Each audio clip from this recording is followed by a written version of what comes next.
Faut respirer. Merci Julien, il est 8h11.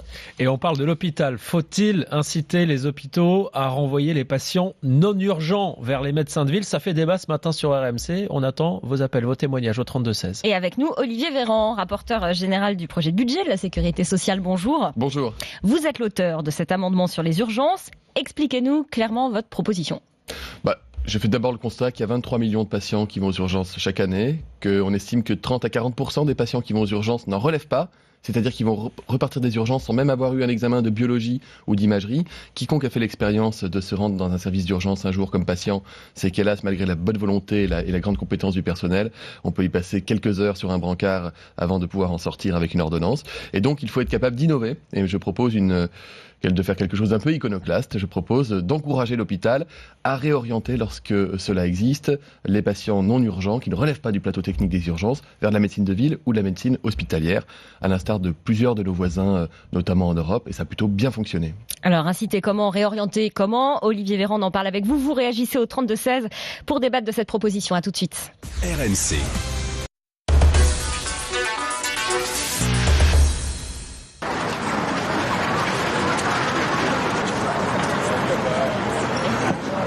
C'est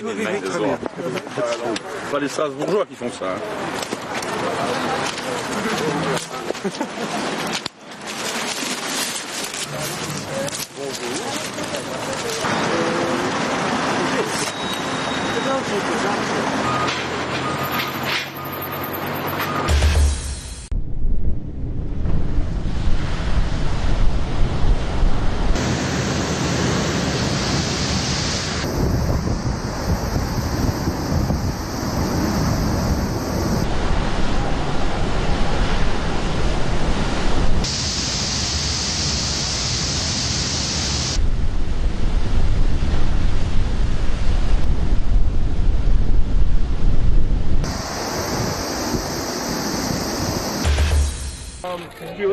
Julia, can you?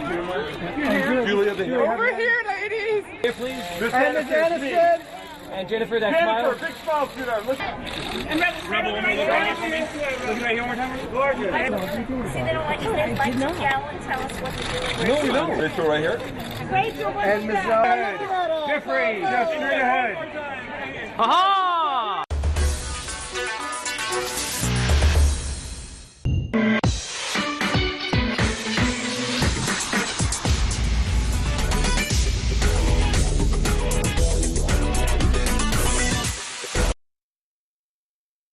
RMC, ça fait débat.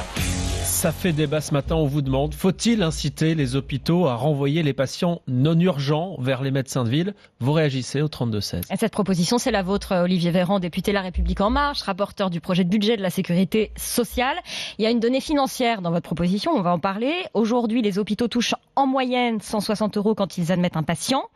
Vous dites que donc s'ils les renvoient, ceux qui ne relèvent pas des urgences, les hôpitaux toucheront quand même un forfait 40-60 € pour compenser le manque à gagner. C'est en ça que c'est une incitation. Ça veut dire qu'on va payer l'hôpital pour ne pas soigner des patients. Ça veut dire qu'aucun hôpital ne perdra ou ne gagnera d'argent avec ma proposition. Et que je propose qu'on l'expérimente. Je vais proposer de modifier mon amendement pour qu'on passe à une expérimentation avec les établissements de santé volontaires. Deux situations très rapidement. J'ai vu une maison médicale de garde avec des médecins libéraux à quelques dizaines de mètres de l'entrée des urgences. L'équipe me disait, on n'est pas saturé de boulot et les urgences ne nous renvoient pas de malades. C'est bizarre. Je suis allé voir la chef de service des urgences qui m'a dit, bah oui, mais si on renvoie des patients qui sont pas graves et qui effectivement ne relèvent pas des urgences, alors qu'on sature et qu'on déborde aux urgences, mais si on renvoie les malades qui nous prennent pas beaucoup de temps mais qui rapportent entre guillemets à l'hôpital, on est perdant parce que on aura toujours le même personnel à payer. Donc on ne les renvoie pas vers eux. Deuxième situation, un hôpital à Poissy, pas très loin d'ici, 23 000 passages aux urgences pédiatriques, saturé de chez saturé. Ils ont ouvert une maison médicale de garde dans les urgences où ils ont fait venir des libéraux pédiatres généralistes. 3000 enfants par an ne passent plus la porte des urgences, mais sont soignés par ces médecins libéraux. Ça veut dire 10 passages de moins par jour. Ça a permis d'améliorer la qualité, de réduire les délais de prise en charge des enfants qui relevaient vraiment de l'hôpital.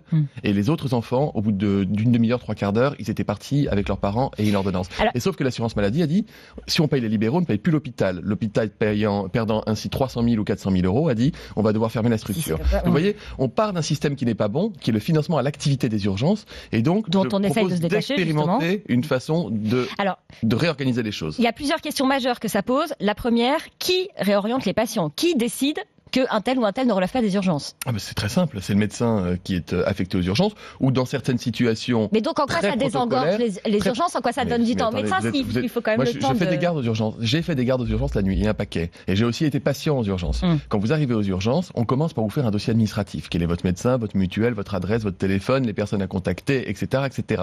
Vous rentrez dans les urgences, vous allez ensuite passer avec un étudiant en médecine, la plupart du temps, qui va ouvrir un dossier médical informatique, qui va vous examiner, vous poser plein de questions.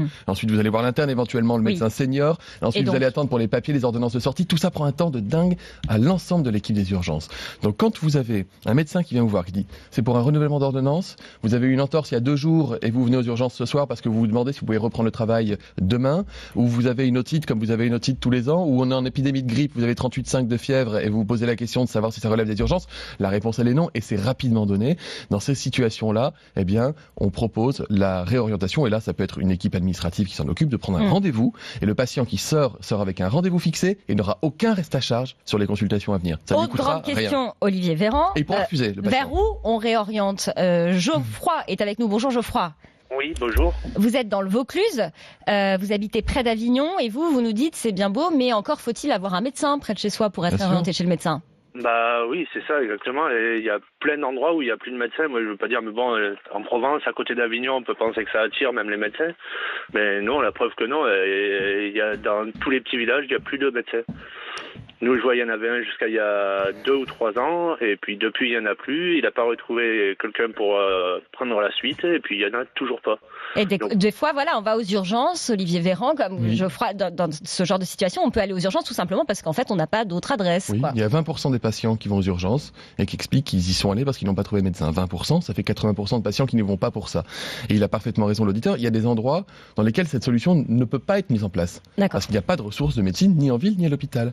Mais il y a des endroits où la ressource existe. Et nous sommes en train de développer, le gouvernement et la ministre développent ce qu'on appelle les urgences de ville, c'est-à-dire que nous faisons davantage appel à une organisation de la médecine de ville lorsque c'est possible. Si c'est un médecin de village qui est saturé de boulot jusqu'à 10h du soir ou qui travaille 14 heures par jour, évidemment, les urgences vont pas l'appeler en disant merci de prendre le patient. C'est pas comme ça que ça fonctionnera. Mais il y a des endroits où les situations alternatives sont possibles. Aller aux urgences, ça coûte très cher à la Sécu. Aller aux urgences, c'est faire la queue. Aller aux urgences, c'est faire la queue aux patients qui relèvent véritablement des urgences.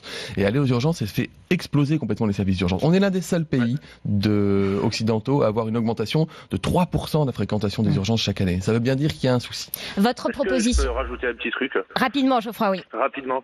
Du coup, c'est encore pour les grandes villes, quoi. Enfin, encore pour les villes. Dans les campagnes, on est toujours perdants. Eh bien non, vous n'êtes pas perdant parce que nous sommes en train de développer 4000 postes d'assistants médicaux, 400 postes de médecins salariés qui vont aller justement dans les territoires ruraux pour pouvoir renforcer la ressource vive.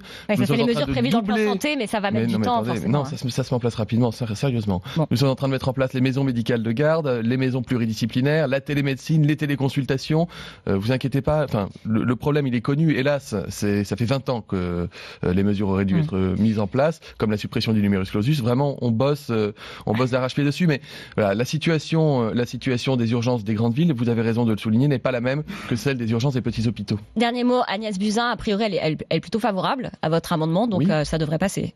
Mais il est passé en commission, il a été adopté, vous savez. Et en commission, oui, mais je veux dire... Il a fait l'objet d'un rapport consensuel au Sénat, dont les rapporteurs étaient à la fois des républicains, des socialistes, des communistes. Donc je veux dire, c'est pas un problème politique. La question, c'est dans la faisabilité et le côté opérationnel des choses. Je proposerai de moi-même qu'on passe d'une généralisation à une expérimentation, je vous le dis ce matin, de façon à ce que tout le monde puisse s'y retrouver. Merci beaucoup Olivier Véran, député La République En Marche, rapporteur du projet de budget de la Sécurité sociale. Merci Geoffroy, merci pour votre témoignage, votre appel au 32-16 ce matin. On vous souhaite une très belle journée dans le Vaucluse. Il est 8h19, Loïc Rivière, sur les plages normandes. Oui, avec une douceur exceptionnelle.